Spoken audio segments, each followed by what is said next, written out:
To paraphrase René Descartes, I feel, therefore I am. For generations, our minds and bodies have been treated as two separate entities.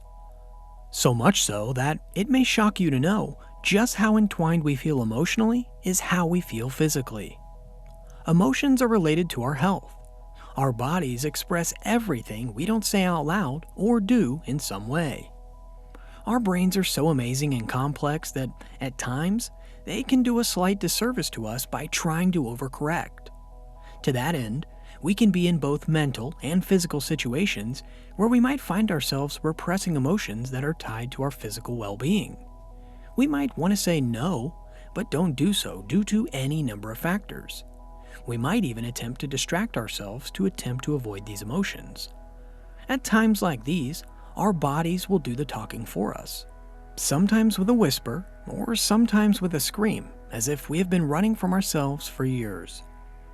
The link between our physical well-being and emotional well-being is so strong that it is almost shocking to think of the fact that they have been looked at separately by the medical profession for so long. As Oakley Ray, Professor Emeritus of Psychology, Psychiatry, and Pharmacology at Vanderbilt University, stated on the subject, according to the mind-body or biopsychosocial paradigm, which supersedes the older biomedical model, there is no real division between mind and body because of networks of communication that exist between the brain and neurological, endocrine, and immune systems. All too often, we tend to suppress our negative emotions.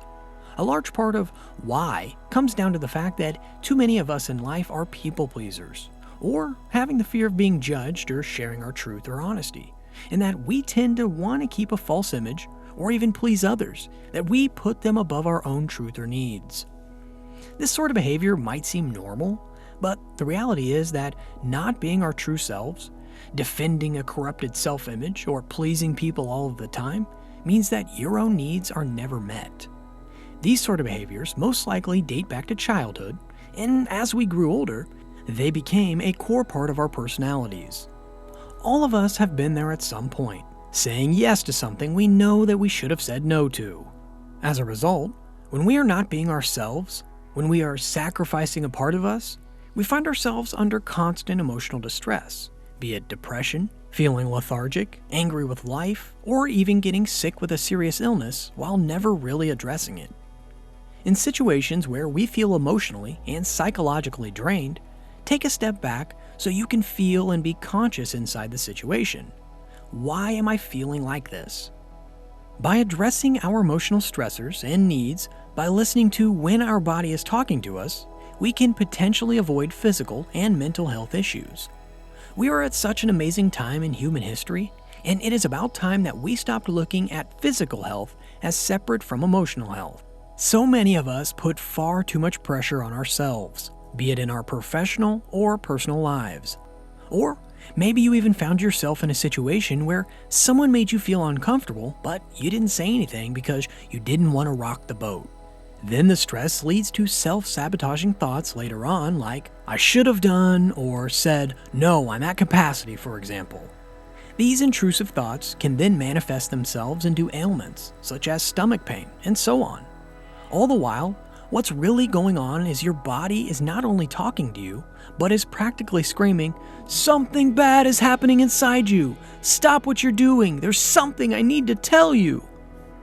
In my opinion, when there's something going on in your body, like an ache, a flu, a pain, whatever, it is your body trying to talk to you in some way, wanting you to realize that the way that you are doing things is affecting you.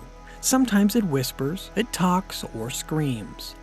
When we are stressed and don't express our true selves, such as not showing anger because we are being too nice, our immune systems also become suppressed.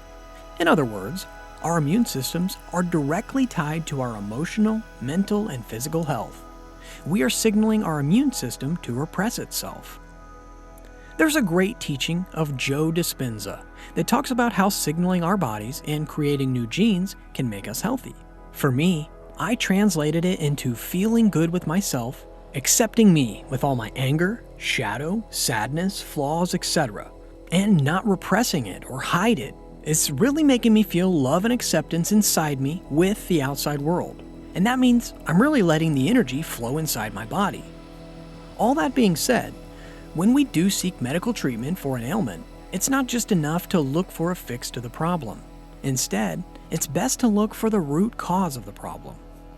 One of the best ways I've found to deal with and clear the mind is just doing nothing, staring at the sky, just feeling my feelings and watching my thoughts.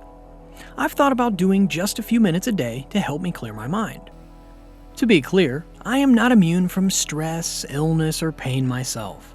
I'm just another human. Something that helps me a lot when feeling pain or illness is to actually ask the pain, "What do you want to tell me? What are you doing there?" And sometimes it can be shocking how you just hear the answer in your mind. My hope is that by highlighting this connection, it can help you understand that you are not alone or wrong in feeling the way that you do. It's important to be your true, authentic self. Ask yourself an honest question. How are you feeling today? You don't have to feel perfect, just feel and get in touch with yourself in this exact moment. Remember that it's okay to not feel okay.